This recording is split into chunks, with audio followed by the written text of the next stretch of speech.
Hawley.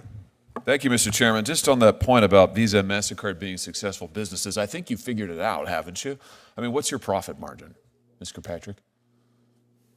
It's circa 50%. Mr. Sheedy? Slightly higher. It's higher than 50% profit margin? Slightly higher than Mastercard, yes. Yeah, that's incredible. 50% profit margin. I mean, that's absolutely unbelievable. Yeah, bro, it's kind of incredible. Good job. What's the answer to the Walmart question, by the way, that Senator Welch posed to you? What's Walmart's interchange fee that you negotiate with them?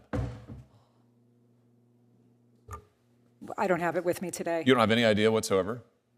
Is it higher or lower than 2.5%? Walmart negotiates their rates based on the business that they do with us. Meaning they're big, they're really big, they're gigantic, so they get a better deal than Mr. Callahan or most small businesses in Missouri. Is that what you're telling me? Yeah, Senator, we have volume discounts. Isn't that like a normal thing around the world?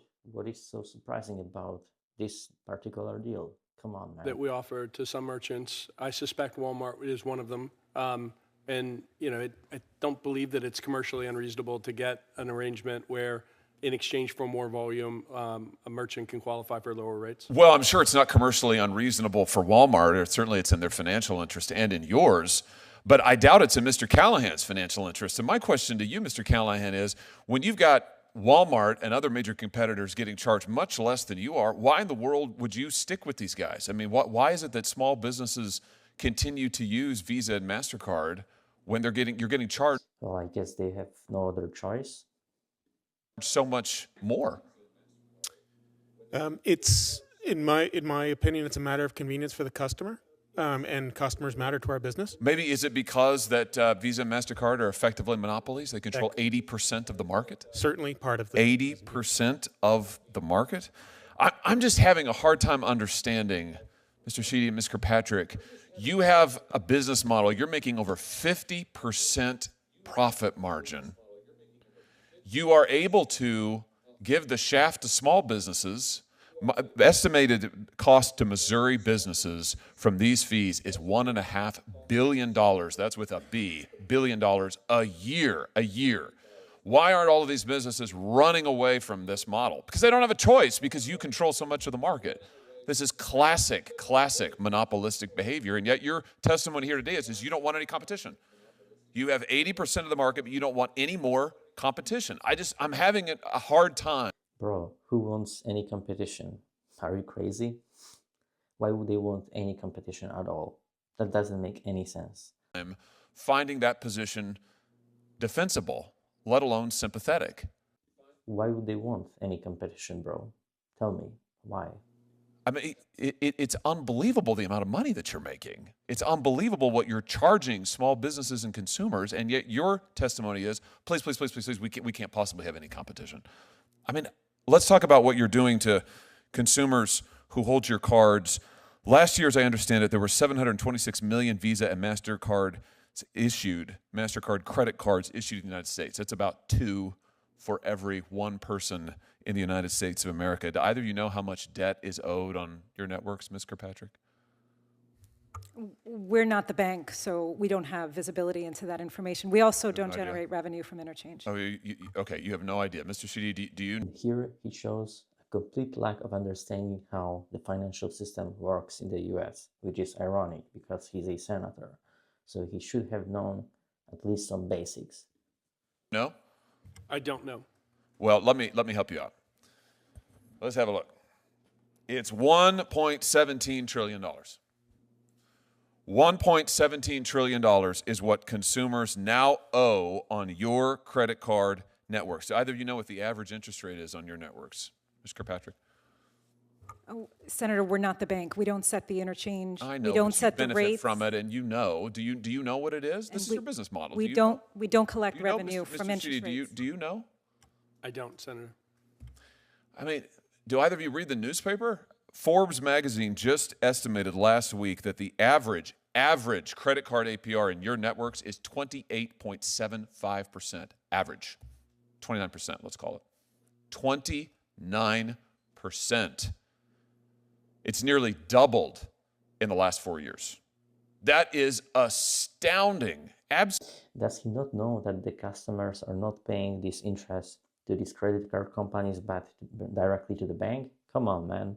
Absolutely astounding. And you just testified a second ago that you've got more than 50% profit margin, and yet your testimony here today is you can't possibly survive if there's any competition. How can that be true?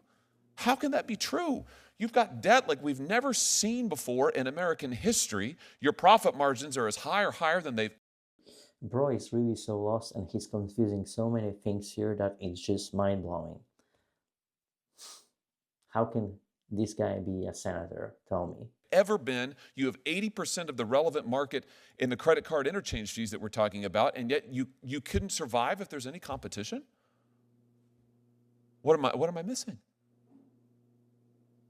That's not a rhetorical question. How is it that you can't do any better? Senator, we like competition very much. As my colleague from Mastercard mentioned, we don't loan money to. You are missing the biggest point, that credit card companies are not earning anything on these interest change fees. Come on, bro. Consumers. That's the job of the banks.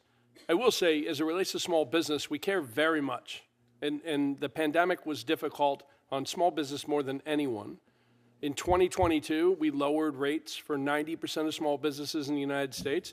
I also think that many of the security and the digital features that have been put in the network help small business. Wait a minute, but wait a minute. My time has almost expired. I don't mean to interrupt you. I'm sorry to interrupt you. But hold on just a second. You've increased the swipe fees consistently in the last few years. You've raised them, even as your network has expanded, even as your profit margins have gone up. You've raised the swipe fees. And in terms of competition, you are paying competitors not to enter the market. The DOJ lawsuit says that you threaten retailers with staggering financial penalties. That's a quote, staggering financial penalties if they use a competitor, and you're paying Apple and Square and The profit margins have expanded because they have raised their fees. Come on. others not to compete in your market. You've got 80% market share, and you are paying off would-be competitors not. Just like other companies do. Case in point, Google and Apple. Google is paying $20 billion a year to Apple to not run their own search engine. To come into the market while you charge people like Mr. Callahan, who knows how much more than big entities like Walmart. I mean, this is just classic collusive monopoly behavior. And your testimony is? It's a normal practice in the business world. Why are you so surprised? You can't accept any more competition. I agree with one thing that my colleagues down the dais have said, which is that this is not a sustainable situation. It is not sustainable. This has to change. 1.17 trillion in debt, this has to change. And I'll just end with this, Mr. Chairman. I thought one of the best proposals that the President-elect Trump, made during his last campaign, his most recent campaign, was to cap the interest rates of credit cards. So we could do that. If it has to change, then do something about it. Stop yapping and do something about it. We could do this and that. I think it's a great idea. I don't know why 30%, 30% interest rate should be charged on debt like this. I don't understand it. And I don't understand why. Even despite both Linda and that other guy telling him that these companies don't earn a penny on these interest rate charges, this guy still keeps going on with his point. How crazy and how lunatic is he? Tell me.